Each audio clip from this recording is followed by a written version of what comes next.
I'm Daniel Cross, and I'm going to be playing, not going to be, I'm playing several characters in the Jake Muller Adventures. I'm playing David, who's a soldier, a fighter pilot, actually.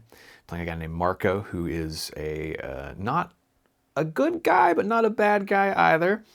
Playing a couple other ancillary parts after that, supporting roles, etc. So I think 5 all told, but those are the two main ones. So voice work I've been doing about since 2020, so May, so it'll be 5 years this May. That's crazy to think about.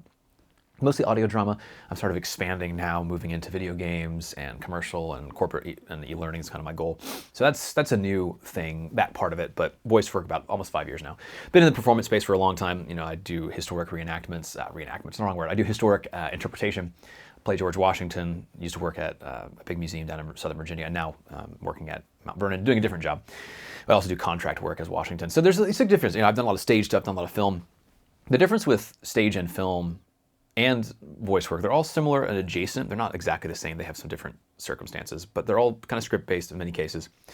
Whereas the stuff that I do as the historic work, it's oftentimes performative. Well, it's always performative, but it's oftentimes improvised. So I have a kind of an outline that I work off of, and then the rest of it is just kind of off the top of my head. So I'll have a flow that I have to go through, but then I'm creating it on the fly. So the big difference between that and voice work is just that creativity in the moment.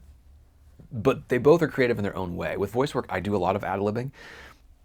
I actually kind of see a lot of similarities between the two. A lot of folks see differences.